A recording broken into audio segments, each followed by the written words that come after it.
Thank you.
सांगतो तुम्हासी बाजारे विठला, सांगतो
विठोबाचे करीत बरोबरी दुरावसी दूरी भावाचे पुरी भावसी विठ्ठला विठ्ठला विठ्ठला विठ्ठला वक्रतुंड महाकाय सूर्यकोटी समप्रभ निर्विघ्नं कुरु मे देव सर्वकार्येषु सर्वदा नमो विठ्ठला राजय पांडुरंगा नमो रुक्मिणी माऊली ज्ञानगंगा नमो पुंडलिका नमो चंद्रभागा नमस्कार माझा रुक्मिणी पांडुरंगा पांडुरंगा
माथा मुकुटी झळाळी कारुण्य सिंधू दुःख हरी तुझवीन शंभो मज कोण तारी शरण शरण हनुमंता तुझा आलो रामदूता काय भक्तीच्या त्या वाटा माझा दावाव्या सुबटा वचन ऐका कमळापती माझी रंकांची विनंती करा जोडतो कथे काळी आपण असावे जवळी विठ्ठल विठ्ठल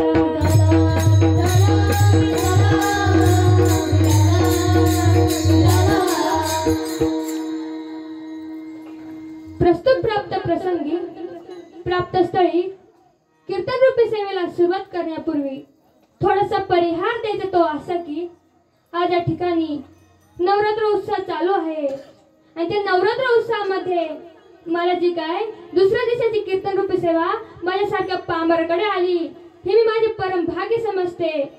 तसेच मला ज्यांनी ही सेवा दिली ती माझी बंधू सर्व भगवती माता मित्र मंडळ तुमचे मनापासून आभार मानते. तुम्हाला द्यावे तेवढे धन्यवाद कमीच आहे. तसेच माझी गुरुवर्य आदरणीय हरिभक्त पराय सौ सुनीताताई गीतेश महाराज कातोरे व गीतेश महाराज कातोरे यांच्या गुरुकृपेने तसेच माझे आई वडील आजी आजोबा यांच्या आशीर्वादाने तुम्ही सर्व महाराज मंडळी वारकरी मंडळी तुमच्या सर्वांच्या चरणी नतमस्तक होते.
प्रस्तुत प्राप्त प्रसंगी प्राप्त स्थळी कीर्तन रूपी सेवेकरता निवडलेला अभंग जगद्गुरु जगत वंदनीय विश्व वंदनीय संत सम्राट वैरागाची मूर्तिमंत पुतळे वारकरी संप्रदायाचे कळस त्यांना नाही आला कधी परमात्माचा आळस अशी देहुनी निवासी जगद्गुरु तुकोबराय यांचा 3 चरणाचा उपदेश प्रकरणातील अभंग आजच्या सेवेकरता निवडला आहे. विठ्ठल विठ्ठल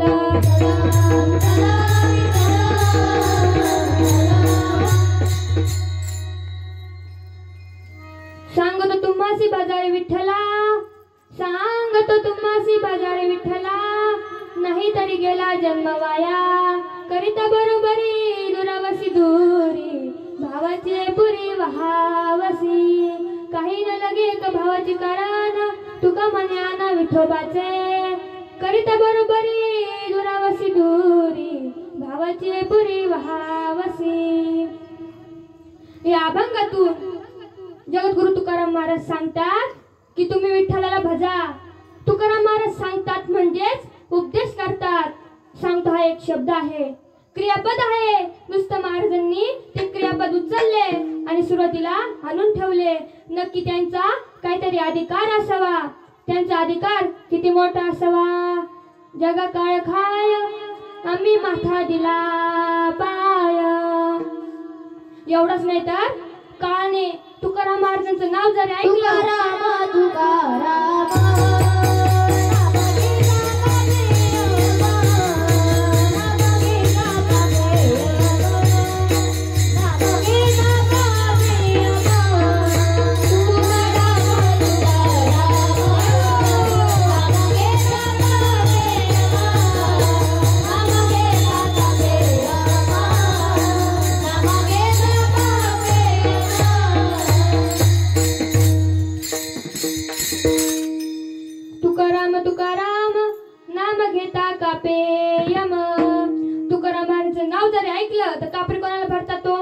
मंडळ.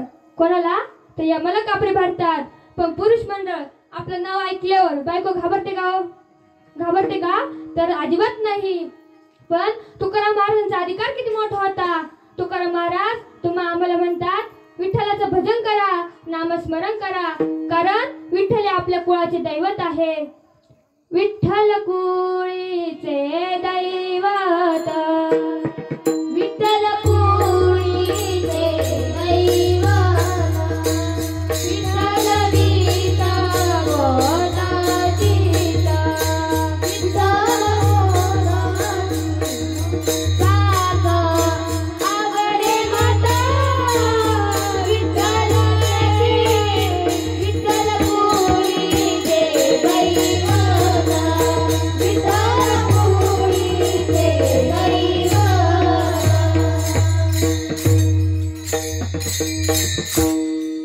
विठ्ठल आपल्या कुळाचे दैवत आहे. विठ्ठल म्हणण्याचा फायदा काय तर आहे का? असा एक रोग निघाला आहे, त्याचं नाव आहे हार्ट अटॅक. माहिती आहे तुम्हाला? महिला मंडळ माहिती ना? तो फक्त मोठ्या माणसांनाच व्हायचा, पण आता लहान मुलांना सुद्धा होतो ना पुरुष मंडळ. पण तो लहान मुलांना सुद्धा होतो. पण आपल्याला रक्त शुद्ध करायचं म्हटलं कुठं जावं लागतं? दवाखान्यात. बरोबर. दवाखान्यात गेल्यावर किती खर्च येईल सांगता येत नाही. पण आपण सकाळी उठून स्नान करून विठ्ठल विठ्ठल असे 10 मिनिट म्हणायचे. त्याने आपले रक्त शुद्ध होते, रक्त फिल्टर होते, हृदयांकुंचन पावते, प्रसरण पावते. म्हणून विठ्ठलाचं नामस्मरण करा, भजन करा. लागून या पाया विनवित तुम्हाला, करताई बोला मुखी नाम. विठ्ठल विठ्ठल मनोवेळ वेळा, हा सुख सोळा स्वर्गी नाही. विठ्ठल विठ्ठल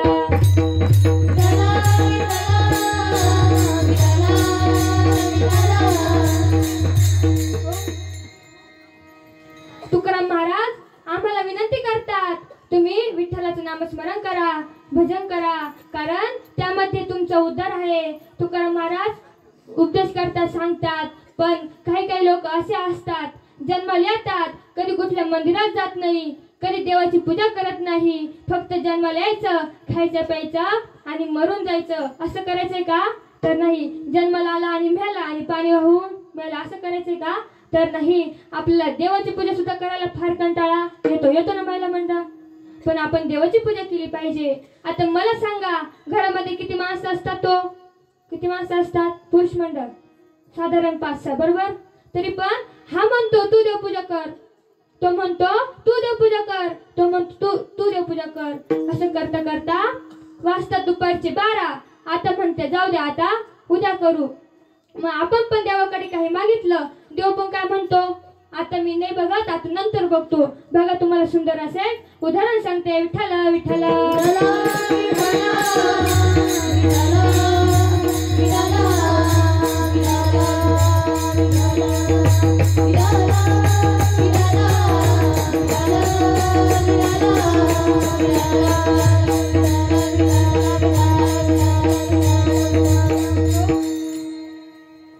अशीच एका गावामध्ये एक वारकरी बाबा राहत होते. पंढरपूरची वारी जवळ आली. त्या बाबांना पंढरपूरला जायचं होतं. त्या बाबांनी आपल्या मुलाला बोलवले, बाळ्या इकडे. बाळा म्हणाला, काय हो बाबा? बाबा म्हणाले, अरे बाळ्या मी 15 दिवस पंढरपूरला चाललो. बाळा म्हणाला, मी काय करू? बाबा म्हणाले, तू काहीच नाही, तू फक्त एकच काम करायचं, पहाटे 4ला उठून देवांची देवपूजा. आता बाळा म्हणाला, बाबा मला हे काही जमणार नाही. बाळा काय ऐके ना आणि बाबा काय ऐके ना. आता बाबा म्हणाले, अरे बाळ्या मी जी काय 50 वर्ष देवपूजा केली ती सगळी व्यर्थ जाईल. बाळा म्हणतो, मी जर नाही म्हटलो तर हे म्हातारा काय पंढरपूरला जायचं नाही. घरामध्ये सारखी कटकट चालू राहील. मी हो म्हणून टाकतो, पूजेचं नंतर बघता येईल. बाबा पंढरपूरला जातात, झोपतात. पहाटेची 4 वाजते. आई आवाज देते, बाळ्या उठ, देवाची देवपूजा करायची, देवांना आंघोळ घालायची. बाळ्या हलत नाही, बोलत नाही. आई पुन्हा आवाज देते, बाळ्या उठ, देवांची देवपूजा करायची, देवांना आंघोळ घालायची. बाळ्या म्हणतो, काय गाई पहाटे 4ची झोप म्हणजे कोणती झोप पुरुष मंडळ? कोणती झोप? साखर झोप. तो म्हणतो, काय कटकट लावली, देवपूजा कर, देवपूजा कर. आई त्यावर चिडली. आई म्हणाली, देवपूजेला कटकट नाही म्हणू, बाळ्या कसा मासा उठला, आंघोळ केली आणि देवाऱ्यासमोर जाऊन बसला. देवरात बघितलं एवढे 10-12 देव, ह्या 10-12 देवांची देवपूजा कोण करणार 15 दिवस. बाळ्या सगळे देव एका टोपलीत भरतो आणि आईकडे जातो. आई, देवांना आंघोळ घालण्याकरता विहिरीवर जाऊ का. आई म्हणती देवांना कुठेही आंघोळ घाल, पण देवांची आंघोळ झालीच पाहिजे. आता हा बाळ्या विहिरीवर जातो. विहिरीवर गेल्यावर पुन्हा एकदा टोपलीत बघतो एवढे 10-12 देव, ह्या 10-12 देवांची देवपूजा कोण करणार 15 दिवस. बाळा काय करतो, त्याच्यातले 4-5 देव घेतो आणि विहिरीत टाकून देतो. घरी येतो, देवाऱ्यासमोर हात जोडून बसतो. आई म्हणती झाली की बाळा देवपूजा, लावला का देवांना गंध. बाळा हलत नाही, बोलत नाही. आई पुन्हा म्हणते झाली का बाळा देवपूजा, लावला का देवांना गंध. बाळा म्हणतो अगं आई, देवांना गंध कसं काय लावायचा. आई म्हणते झालं तरी काय. बाळा म्हणतो अगं आई, मी देवांना विहिरीवर आंघोळ घालण्याकरता गेलो तेव्हा 4-5 देवांनी विहिरीतच उडी मारली, आता त्यांना गंध कसं काय लावायचा. आईला राग आला. आई तडक्यानं अशी मुस्काटीत टेकवली. आता हा म्हणाला इथे राहून आईचा मार खाण्यापेक्षा चला सासूरवाडीला. आज याचं लग्न होऊन नेमकी 4 वर्ष झाले होते. याची बायको डिलिव्हरी करण्याकरता माहेरच गेलेली होती. आता सकाळचे 8 वाजले. हा सासूरवाडीमध्ये जातो. सासूबाई बाहेरच उभ्या राहत्या. सासूबाई म्हणत्या बरं झालं जावई तुम्ही आलात, तुम्हाला पंढरपूरच्या पांडुरंगानंच पाठवलं, पंढरपूरच्या विठ्ठलानंच पाठवलं. आता जावई म्हणाले सासूबाई लग्न होऊन 4 वर्ष झाले, सासूरवाडीमध्ये भरपूर वेळा आलो, पण एवढं कौतुक पहिल्यांदी कसं काय. सासूबाई म्हणाल्या काय नाही का, काल तुमचे वडील आमच्या इथं आले, आमच्यांना घेऊन पंढरपूरला गेले. मी कालपासून विचार करत होते देवपूजा कोण करीन, देवपूजा कोण करीन, बरं झालं तुम्ही आलात. आता हा म्हणाला तिकडून सुटलो, नाही तर इकडे येऊन गुंतलो. झोपतात. पहाटेचे 4 वाजते. सासूबाई आवाज देत्या जावई या हाकेत बाथरूम मध्ये. आज जावईची आंघोळ झाली. जावई देवाऱ्यासमोर जाऊन बसले. आता जावईची देवपूजा म्हणजे हाय पाय गोष्टी, सुगंधी फुले, सुगंधी अगरबत्त्या, सुगंधी धूप, सगळीकडे सुगंधीच सुगंध. आता हा सुगंध शेजारच्या बाईला गेला. ती लगेच बाहेर आली. ती म्हणाली काय ग गंगूबाई, तुमच्या घरी दररोज देवपूजा होती, पण एवढा सुगंध पहिल्यांदी कसं काय. गंगूबाई म्हणाली काय नाही का, काल आमचे जावई बापू आले. जावई बापूंची देवपूजा म्हणजे हाय फाय गोष्टी, सुगंधी फुले, सुगंधी अगरबत्त्या, सुगंधी धूप, सगळीकडे सुगंधी सुगंध. ती शेजारची बाई म्हणाली तुमचे जावई देवपूजा पण करतात का. गंगूबाई म्हणाली अतिशय उत्तम प्रकारे, अतिशय सुंदर प्रकारे. आता ती शेजारची बाई म्हणाली आमचेही काल पंढरपूरला गेले, तुझी झाली तर माझी पण करायला पाठव. आता हे आतमधून ऐकतच होतं. आता ह्यो म्हणाला देव मला काय सोडत नाही. आता तो काय करतो, तो म्हणतो आता एकदा विहिरीतच जीव देतो. सकाळचे 9 वाजले. तो एका विहिरीवर जातो. विहिरीच्या काठावर उभा राहतो. तेवढाच आवाज आला थांब. तो आवाज होता एका शेतकरी राजाचा. तो म्हणाला अरे तुला प्रपंचाचा कंटाळा आला असेल ना, मी सांभाळतो तुला. 2 टाइम चहा, 2 टाइम नाश्ता, 2 टाइम जेवण, फक्त एकच काम पहाटे 4ला उठून देवाची देवपूजा. माझा दृष्टांत संपला. म्हणजे बघा देवतारी त्याला कोण मारी. आपल्याला देवाची पूजा सुद्धा करायला फार कंटाळा येतो. आपण देवाची पूजा केली पाहिजे. विठ्ठल विठ्ठल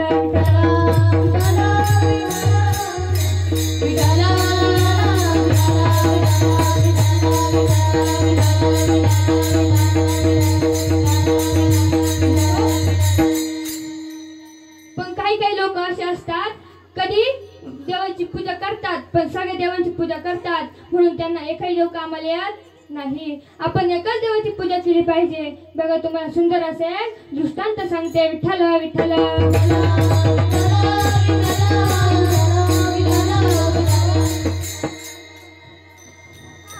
एक गावामध्ये एक आजोबा सकाळी देवांची देवपूजा करत होते. एक शेजारचा माणूस आला. तो म्हणाला काय करतो, तर हा म्हणाला रे देवांची देवपूजा करतो.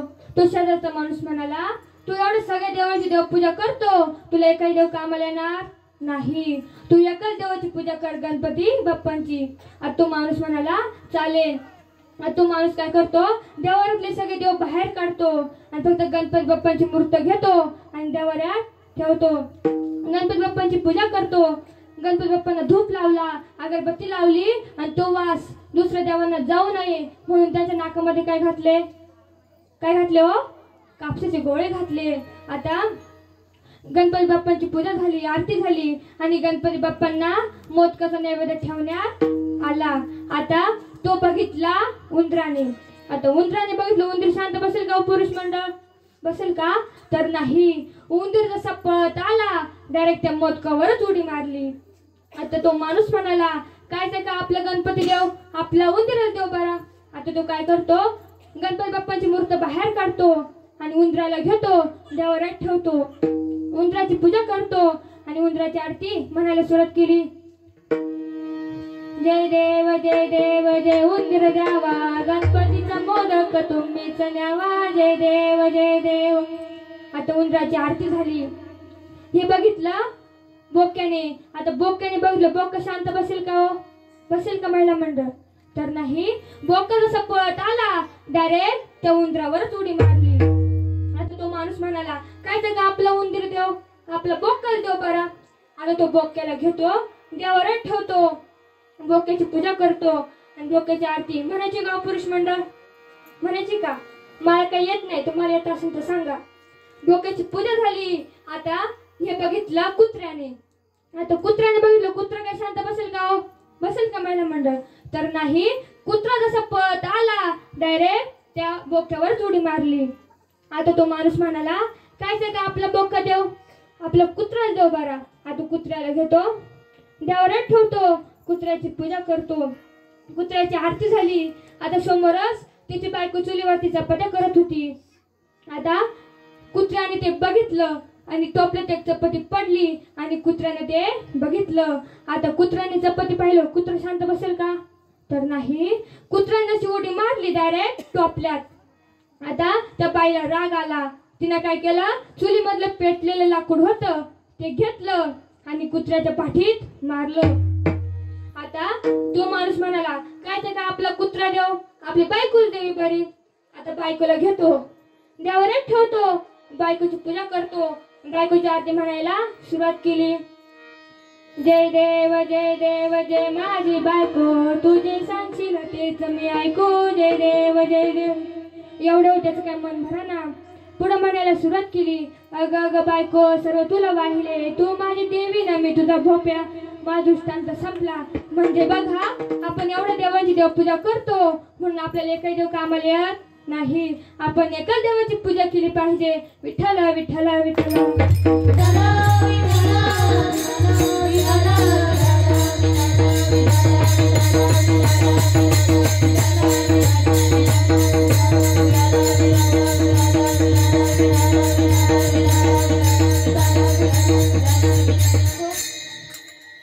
पण काही लोक असे असतात, जन्माला येतात मरतात तरी देवाचं काय नाव घेत नाही आणि प्रपंच काय सोडत नाही. बघा, तुम्हाला सुंदर असं एक उदाहरण सांगते. विठ्ठल विठ्ठल.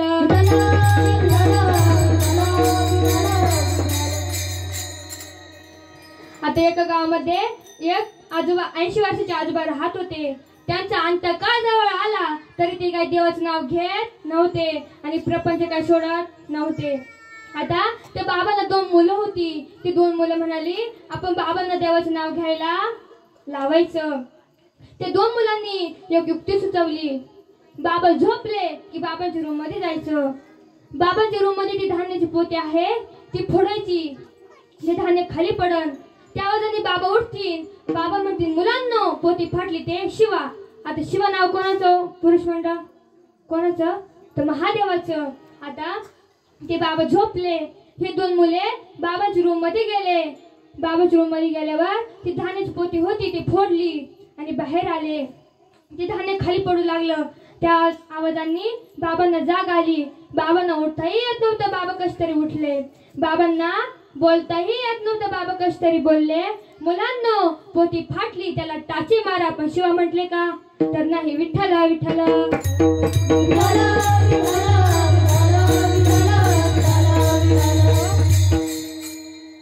म्हणजे बघा, आपण जन्माला येतो मरतो तरी देवाचं काय नाव घेत नाही. तुकाराम महाराज म्हणतात की मी म्हणत नाही संसार करू नका, संसार करा पण त्याला परमार्थाची जोड लावा. संसारी असावे असूनी नसावे, संसारी असावे असूनी नसावे.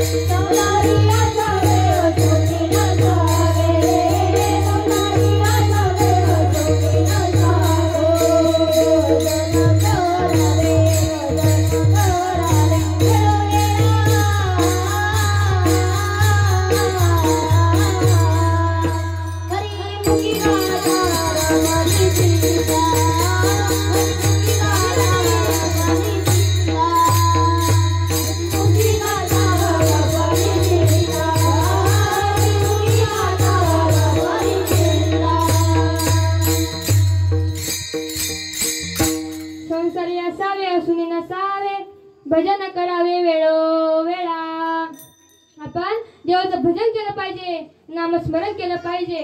भजन तर जाऊ द्या, काही काही लोक म्हणतात या विश्वात देवच नाही. आता पुरुष मंडळ, मला सांगा या विश्वात देव आहे की नाही? देवा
आहे, देव कुठे आहे? तू कोणी कोणी बघितला देव? सांगा बरं. कोणीच नाही बघितलं. मग नाही का देव? आहे ना देव. दुसरा प्रश्न, 4 वर्षापूर्वी कोणता रोग आला होता? कोणता रोग आला होता पुरुष मंडळ? माहिती आहे तुम्हाला? कोरोना, बरोबर. कोणी कोणी बघितला? कोणी कुठे पळताना बघितलं का? कोणी कुठे चहाच्या टपरीवर बघितलं का? मग नाही का कोरोना? नाही का कोरोना? कसं काय नाही म्हणतात? एवढे लोक काय कसे काय गेले? आहे ना कोरोना. मला काय सांगायचं, पण याच्यामधून 2च लोक वाचले. ते म्हणजे माहिती आहे तुम्हाला? त्यांचं नाव, गाव, पत्ता काय माहिती आहे तुम्हाला? सांगू का? तर ऐका. पहिले म्हणजे मी आणि दुसरे म्हणजे तुम्ही. मग देवाने आपल्याला हा देह दिला आहे. कशासाठी दिला आहे? देवे दिला देह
तोया झाला फाटा बाधिकेचा. मग देवाने आपल्याला हा देह कशासाठी दिला आहे? देवाच्या भजनासाठी दिला आहे. आपण त्याचं सार्थक करून घेतलं पाहिजे. पण मला काय सांगायचं आहे का?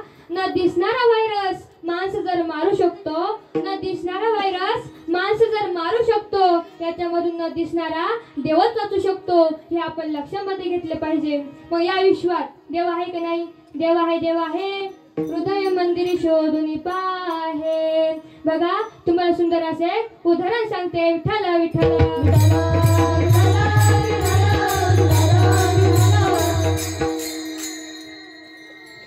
एक बाई छत्री घेण्याकरता दुकानात गेली. पावसाचे दिवस होते.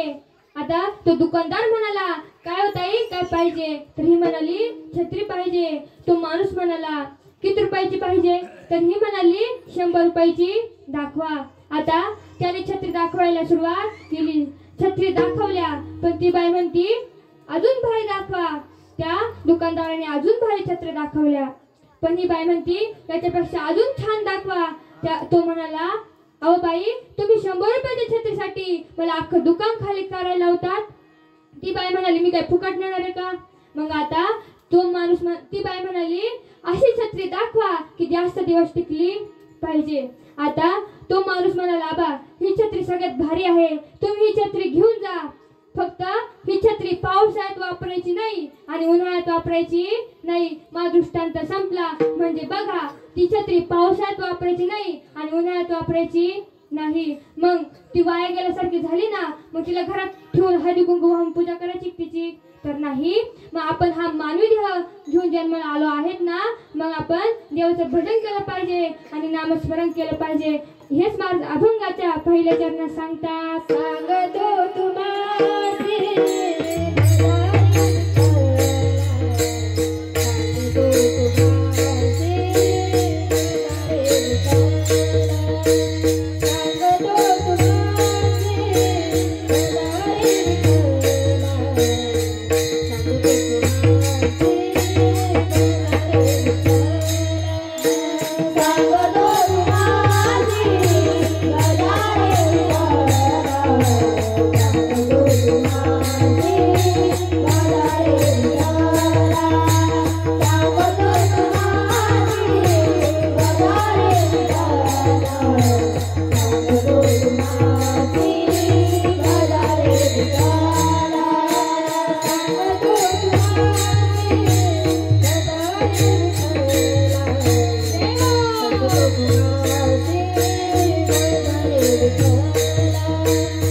सांगतो तुम्हासी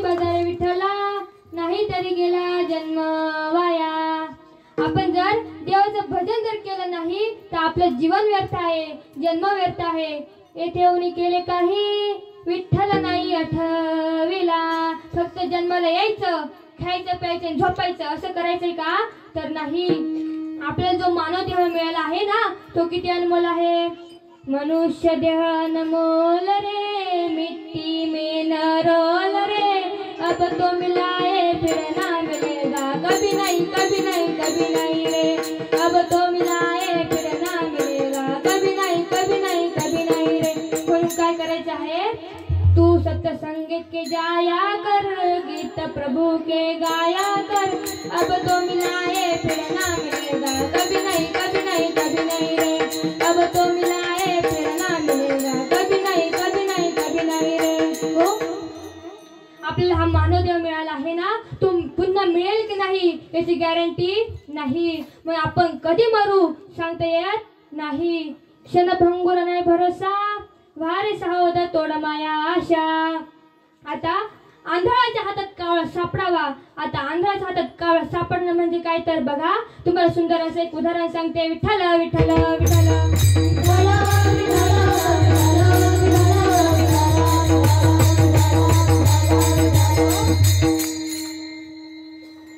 एक राजा होता. त्या राजाला एकदा कावळ्याचे काहीतरी काम पडले. आता राजाला कोणती गोष्ट केव्हाही लागतील सांगता येत नाही, कारण राजाचा मेंदू कुठं असतो? गुडघ्यात. आता त्या राजाने आपल्या नौकरला म्हणजेच प्रधानाला बोलवले. त्याला सांगितलं की तू साऱ्या नगरामध्ये दवंडी सांगायची की जो कोणी कावळा पकडून आणेल त्याला 5 लाख रुपये बक्षीस देण्यात येईल. किती रुपये पुरुष मंडळ? 5 लाख रुपये. आता तेवढ्यात तिथून एक आंधळा माणूस नदीकाठी स्नान करता चालला होता. त्याने ते ऐकलं. आता तो सरळ नदीकाठी स्नान करता गेला आणि तिथे गेला, आपले कपडे काढले आणि आतमध्ये गेला, उडी मारली, आपले दोन्ही हात वर केले आणि टाळी वाजवली. तेवढ्यात वरतून एक कावळा उडत होता. तो कावळा त्या आंधळ्याच्या हातामध्ये टाळीमध्ये आला. आता तो आंधळा माणूस म्हणाला, आता आपल्याला एक कावळा पकडला 5 लाख रुपये मिळणार. पैसाच पैसा. आता एक कावळा पकडल्यावर किती रुपये? 5 लाख रुपये. 2 पकडल्यावर किती हो पुरुष महिला मंडळ? 10 लाख रुपये. 3 पकडले तर किती हो पुरुष मंडळ? 15 लाख रुपये. कावळा पकडणं काय अवघड नाही. पाण्यात जायचं, उडी मारायची, दोन्ही हात वर करायची आणि टाळी वाजवायची. आता त्या आंधळ्या माणसाने काय केलं? पहिला कावळा पकडलेला होता तो कुठं धरला? आपल्या बगल्यामध्ये.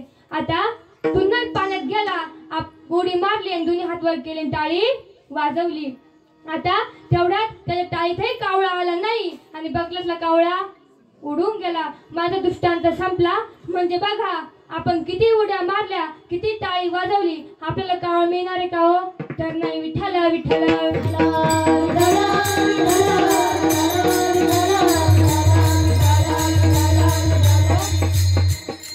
हा आपला मानवदेव आहे.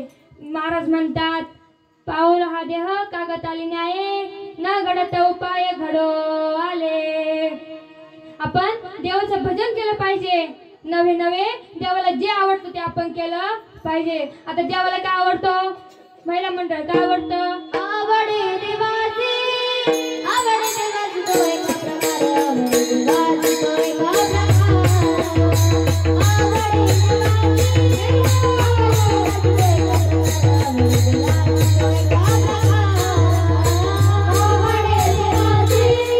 आवडे देवाचे तो एका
आपण ती देवाचं भजन करतो, नामस्मरण करतो, ते देवाला खूप आवडतं. पण देवाला अजून काय आवडतं?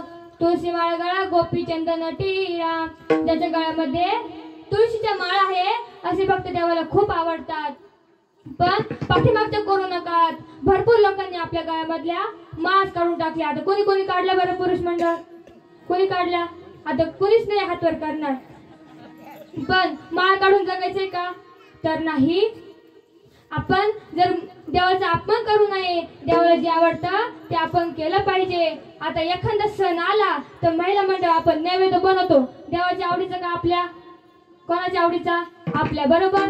आपल्या आवड निवड सुद्धा फार वेगळ्या आहे. आता मला सांगा, एवढे धर्म मंडपात बसेल तुम्ही सर्वजण आहे, तुमच्या सर्वांची आवड सारखी आहे का हो?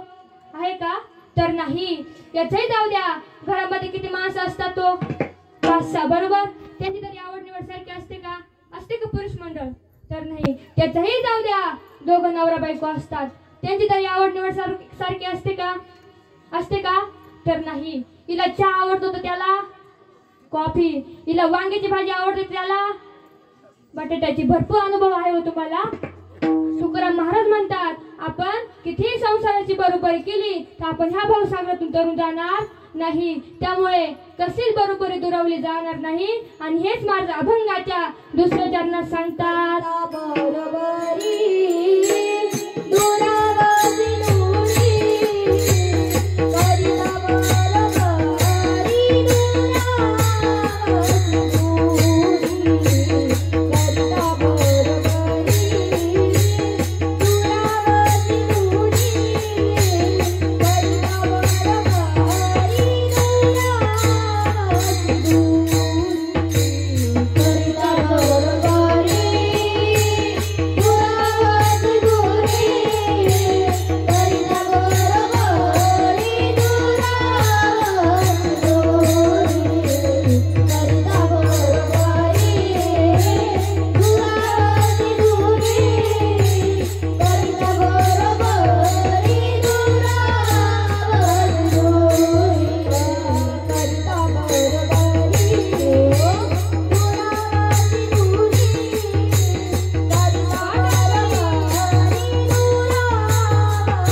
पुरुष मंडळ, तुम्हाला काही बोर झालंय का?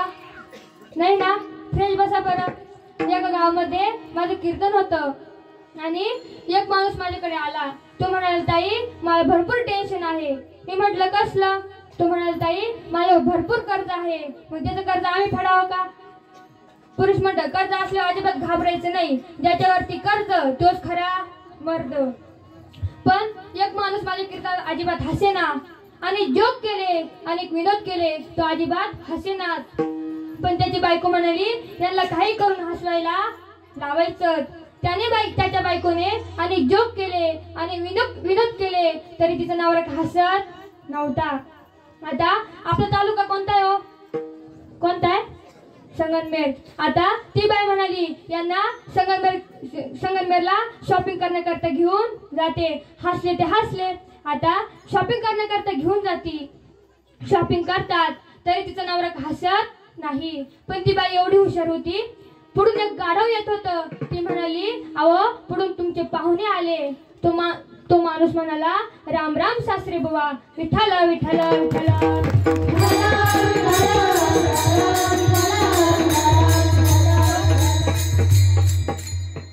आपण असे जोक करण्यापेक्षा, असे विनोद करण्यापेक्षा आपण फ्रेश बसलं पाहिजे. आपण आपल्या चेहरा फ्रेश वाटलं पाहिजे आपल्या चेहऱ्याकडे बघितल्यावर.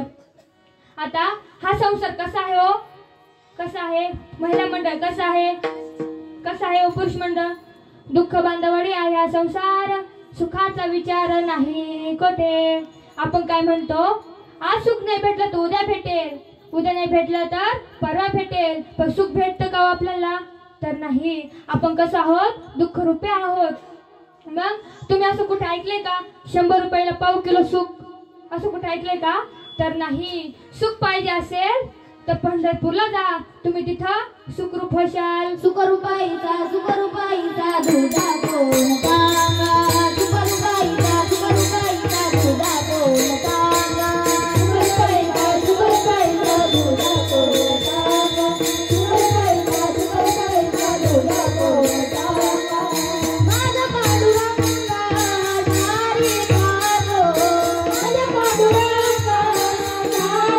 गातो, माझा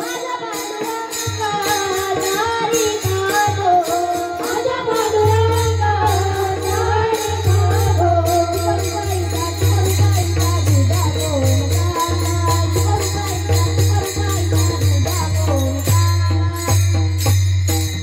सुखरूपाईचा दुधा कोण सांगा, सुखरूपाईचा दुधा कोण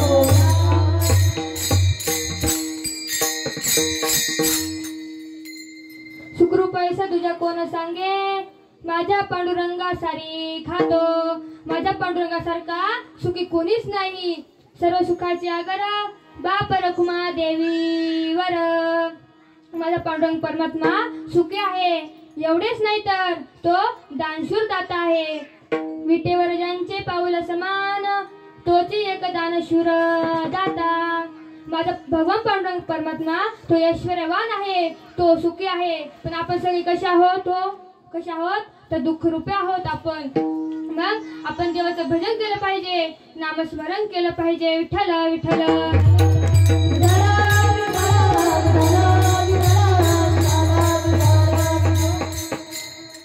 मग आता तुम्ही या संसारामध्ये कधी सुखाची कहाणी ऐकली का? ऐकली का? तर नाही. कोणी सांगितली का? तर नाही. माऊली गोड वर्णन करतात. ललाटीत म्हणून मूर्तिलोकी सुखाची कहाणी ऐकी जलकवनाची श्रवणी, कैसी सुखनिंद्रांथरुणी इंगळाची आग. इंगळावर म्हणजे गरम विस्तावर झोपलेला माणूस कधीच म्हणणार नाही की मला अगदी गार वाटतं. जर तो असं म्हणत असेल, त्याच्या इतका मूर्ख माणूस या जगामध्ये शोधूनही सापडणार नाही. मग आपण सगळे कसं आहोत? तर दुःख रूपे आहोत. आपण त्या देवाचं भावाने नामस्मरण केलं पाहिजे. तुम्ही म्हणाल आपल्या सख्य भावाने का? कोणत्या भावाने? मग कोणत्या भावाने नामस्मरण करायचं? तर आपल्या आतल्या भावाने आपण मनापासून देवाचं नामस्मरण करायचं, तरच आपल्याला सुख भेटेल. मग त्या देवाला आपलं काय पाहिजे आहे? तर भाव पाहिजे आहे. देव भुकेला आहे, पण कशा करता? थोर प्रेमाचा भुकेला, थोर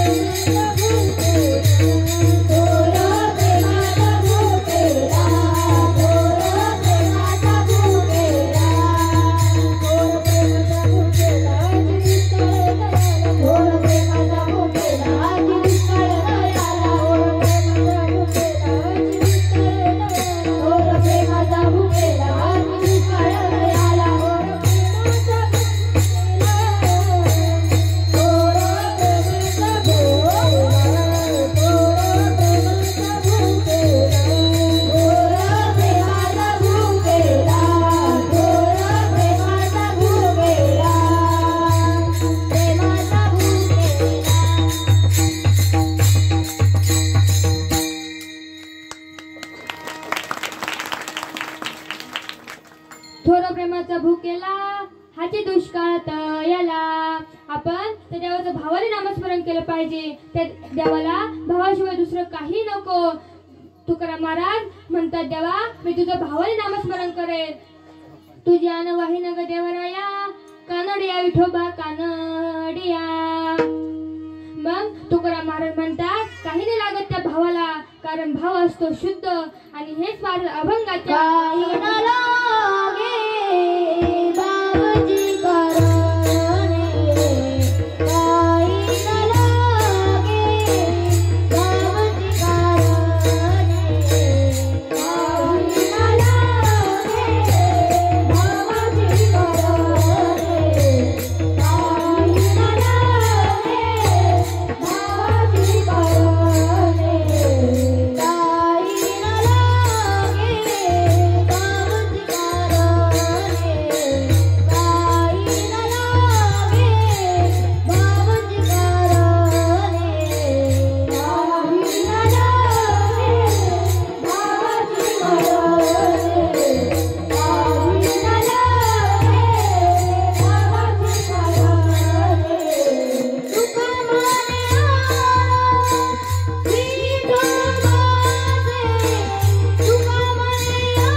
भावाची कारण तुका मन्यान विठोबाचे विठोबा रघुमाई विठोबा रघुमाई विठोबा रघुमाई विठोबा रघुमाई विठोबा रघुमाई विठोबा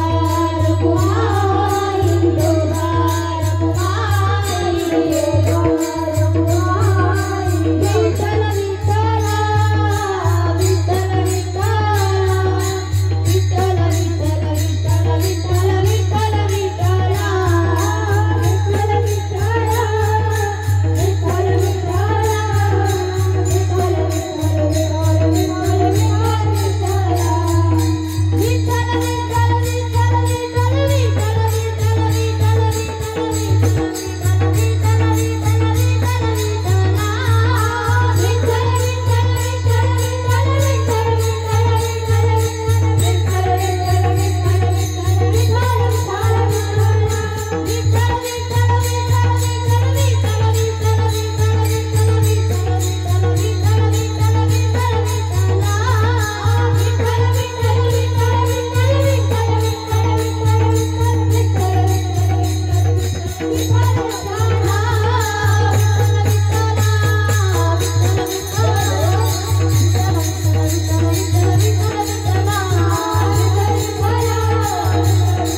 वाजवा.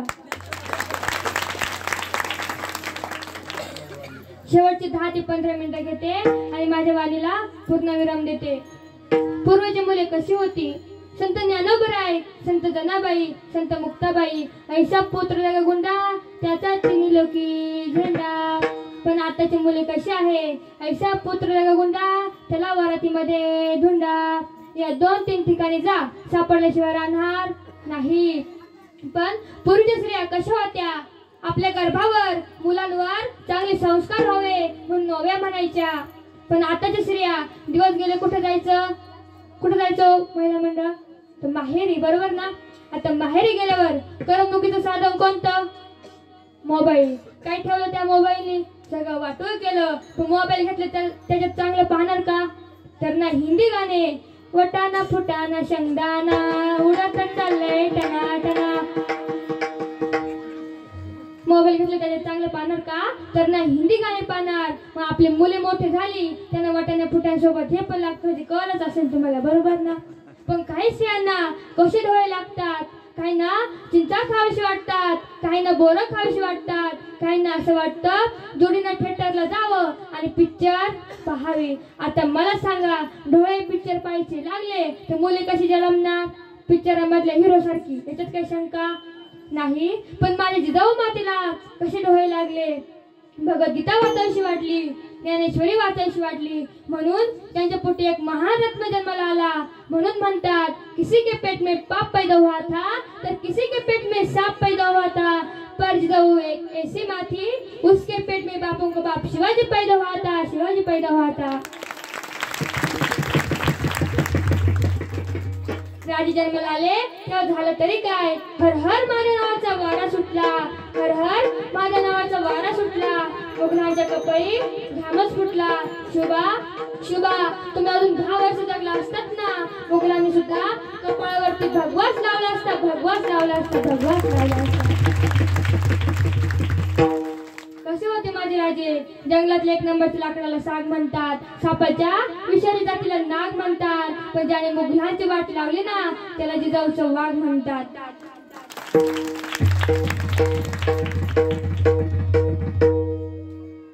आता काय चालू आहे? आपला नवरात्रोत्सव चालू आहे. आता देवीचे 3.5 शक्तिपीठ आहे. तुम्हाला माहिती कोणते 3.5 शक्तिपीठ?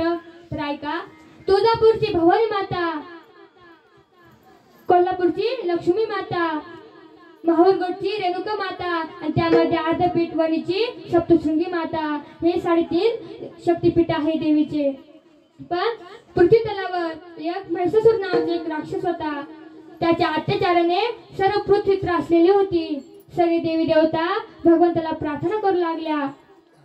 श्री अनंत मधुसूदना पद्मनाभा नारायणा जगत व्यापका जनार्दना आनंद गणा विनाशा.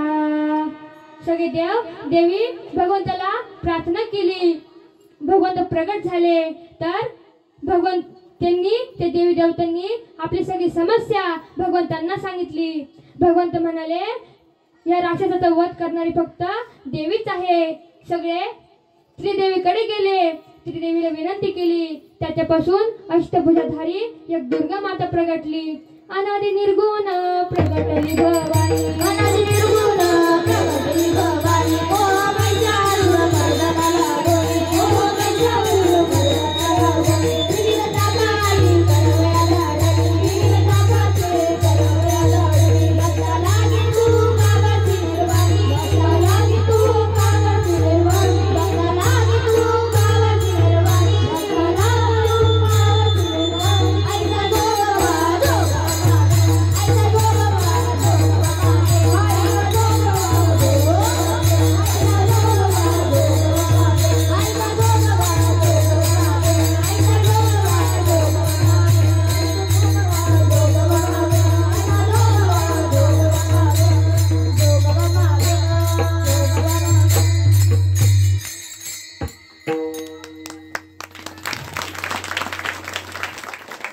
ती भवानी दुर्गा माता प्रगट झाली तर सर्व देवांनी त्या भवानी मातेची स्तुती केली.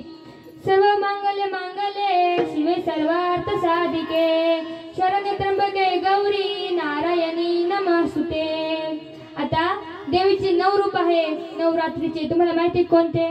माहिती का महिला मंडळ? तर ऐका.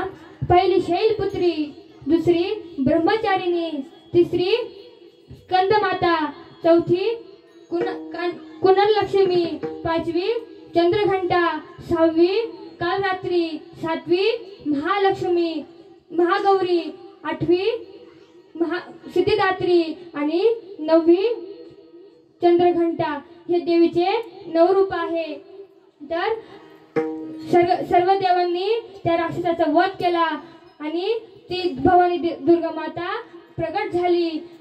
सर्व दुष्टांचा वध केला आणि सर्वांनी बोला दुर्गा भवानी माते की. सर्वांनी शेवटचं भजन करायचं. सर्वांनी दोन्ही हात वर करा. आपण देवाचं भजन केलं पाहिजे, नामस्मरण केलं पाहिजे. आणि आपण नाथ महाराज म्हणतात आम्ही तुम्हाला एवढं सांगून तुम्ही जर ऐकत नसाल, हे जरी नाही कालं बाबा दुसरं राहिला, हे जरी नाही कालं, हे जरी नाही कालं बाबा दुसरं राहिला, हे जरी नाही कालं. हे झालं तर शेवटी बा काळ बांधून नेलं, झालं तर शेवटी बा, हे झालं तर शेवटी बा काळ बांधून नेलं, झालं तर शेवटी बा. हो एखाद्या अर्धाने आमचे काय काय झालं, एखाद्या अर्धाने आमचे काय काय झालं,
आज या ठिकाणी सुंदर अशी कीर्तन रूपी सेवा पार पडली.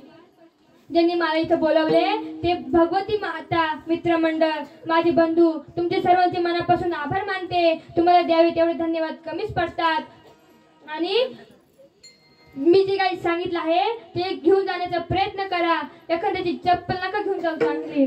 मी सांगितलं ते घेऊन जाण्याचा प्रयत्न करा. आणि जे काही चुकलं असेल ते माझ्या बुद्धीचे दोष समजून मला परत करा. आणि ज्यांनी 2 तास अशी सुंदर अशी मृदुंगाची साथ दिली ते बुधवंत महाराज, तुमच्या मनापासून आभार मानते. ज्यांनी 2 तास हार्मोनियमचं काम केलं ते राऊत सर, तुमचे मनापासून आभार मानते. ज्यांनी सुंदर असं गायन केलं ते समीक्षाताई असतील, ईश्वरीताई असतील, सोनालीताई असतील, ऐश्वर्याताई असतील, अक्षराताई असतील, तुमचे मनापासून आभार मानते. ज्यांनी सुंदर अशी पावले खेळल्या, टाळ वाजवला, तुमचे मनापासून आभार मानते. तुम्हाला माहितीच आहे आपल्या सांगवी गावामध्ये ध्येयपूर्ती वारकरी शिक्षण संस्था आहे, तुम्हाला तर माहीतच आहे. तुमचे सर्वांचे मुलींचे मनापासून आभार मानते. आणि ज्यांनी 2 तास माझा आवाज तुमच्यापर्यंत पोहोचवला, गोड साऊंड सिस्टीम आहे सुजित दादा, तुमचे मनापासून आभार मानते. आणि आपला स्वर महाराष्ट्रावर आपला कार्यक्रम पुन्हा दिसणार आहे, त्या काकांचे सुद्धा मनापासून आभार मानते. कोणाचं नाव राहिलं असेल तर दिलगिरी व्यक्त करते आणि माझ्या वाणीला पूर्णविराम देते. सर्वांनी दोन्ही हात वर करा, शेवटचं भजन घेऊया. ज्ञानोबाराया माझा तुकोबाराया,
आणि माझे आई वडील आले आहे, माझे आजी ते आले आहे, तुमचे मनापासून सर्वांचे आभार मानते.